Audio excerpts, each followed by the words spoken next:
I know it sounds silly, but I'm telling you, it will make all the difference, because how many times have you done that and then said, you know what, I want to do something different. I want to change the way that I'm looking at this.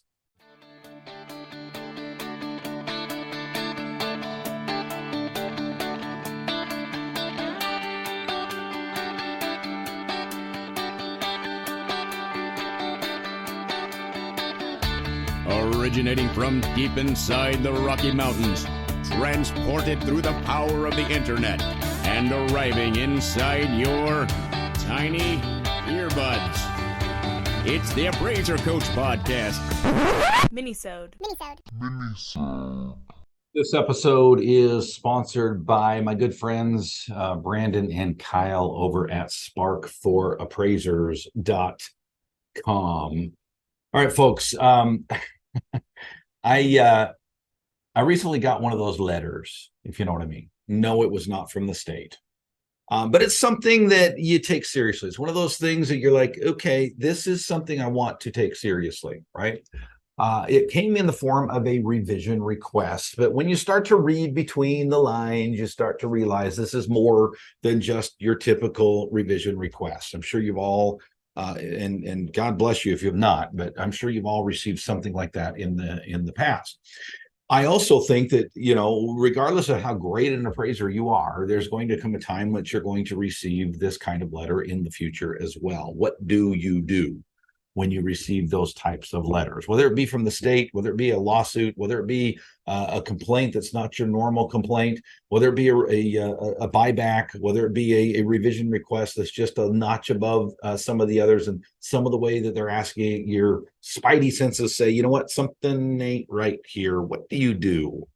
I'll tell you what I do.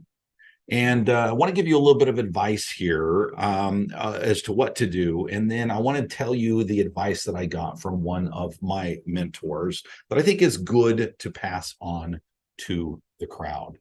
First thing you do is you pick up the phone and you call your E&O insurance. Of course, mine is OREP. Now, whether you call them or email them or however you need to contact them, in fact, email is probably better than you've got a paper trail. Now, many of you say, well, Dustin, I don't want to tell my E&O if it's not a problem, if it's not a state board investigation, if it's not a, you know, fill in the blank, then why bother my E&O and why potentially cause my E&O to go? Folks, it's not going to raise your premium. Trust me. I've talked to Isaac several times about these types of things. Telling them about a potential, at this point it's potential, telling them about a potential issue is not going to raise your premiums. It just is not. That's not the way it works. So there's no fear. There's no risk in picking up the phone and calling the good friends over there at OREP or whoever your E&O might be through. That's number one. Number two, seek counsel from a trusted source. For me, I chose Mr. Tim Anderson, the appraiser's advocate. He's a friend of mine. I reached out to him. I said, I'm not calling as a friend today. I'm calling as a client. I need your help on a situation. I've got an idea of how I want to handle it and would love your advice. And of course, as always, he was super gracious with his time and his concern. And he talked to me through as I walked down the road in Idaho Falls, Idaho on my cell phone, walking near the Snake River. He gave me some great advice that I can't wait to give you as well, because I think it will help you if and when you receive one of these letters in the future. First, I want to pause and give you some other advice. Saving time, saving money, using technology to be efficient at what you do. That's what it's all about when it comes to a little company called Spark. Now, Spark is a system that allows you to download the data that you have already chosen. Do not get misinformed, folks. Some people get confused. Well, I don't want some black box choosing my data.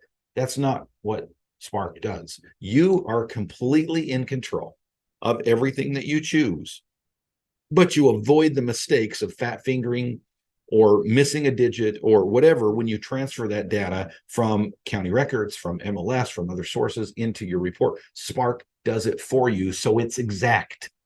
Saves time, keeps the quality of your reports high. Check them out. Go to spark4appraisers.com, spark4appraisers.com.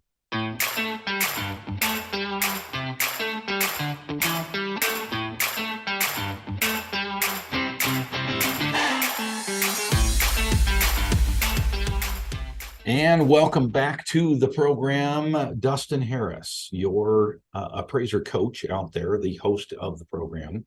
Thank you. By the way, if you are new to the program, if you have not been here before, welcome, welcome, welcome.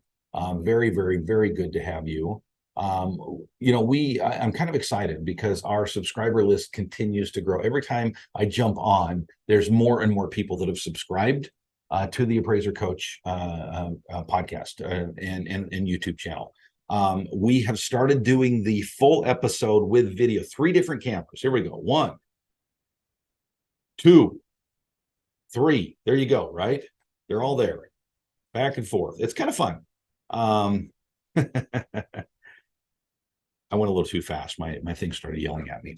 The Appraiser Coach. There's no space. You can't have spaces on YouTube. I could have done underscores, but what have you. If you type in the Appraiser Coach in the search bar, you will find it. But it is the Appraiser Coach, all one word. Subscribe. You won't miss an episode. Welcome back to the program. We're talking today, folks, about those letters, right? You know what I'm talking about. Those letters that you don't like to get. They come. They're scary, and it can be a problem, right?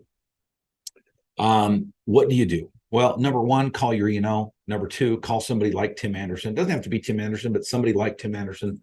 Tim has been through a lot of these.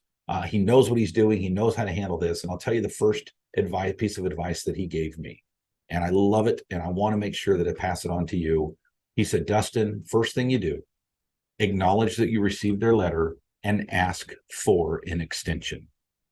Now, he and I have talked about this in the past, so I didn't have to ask why, but let's talk about the why. Why, Tim? Why do I ask for an extension? There are several reasons that Tim would give, and I think these are sound reasons, right? Even if you think you have time to comply with whatever it is that they want, okay? It sends a message, number 1, that you're taking this very seriously, right? That you're not just slamming out an answer and getting back to them as quickly as possible. So that's number 1. Number 2, it allows you to process. Even if you did it in the first hour that something comes across, you answer it quickly to get it off your brain, and then let it sit for a week, right? This will give you an opportunity to think through this and make sure that the answer that you gave is truly the answer that you wanted to give. Okay, I know it sounds silly, but I'm telling you, it will make all the difference, because how many times have you done that and then said, you know what? I want to do something different. I want to change the way that I'm looking at this. I would say that time between writing it and sending it may make all the difference in the world. So my advice to you, which of course was the advice that Tim gave to me, whenever something like this happens, ask for an extension. Thank you for joining me today, folks. I really appreciate you being out there. Again, subscribe to us on YouTube or catch us on any of the podcast platforms out there. Go create some value. You've been listening to the Appraiser Coach podcast with Dustin Harris. If you like what you hear, please give us a 5-star rating and post a short review on iTunes. For more in-depth insider information on how you can make more money as a real estate appraiser, visit theappraisercoach.com and sign up for the All-Star team today. Thanks for joining us. And now, get out there and create some value.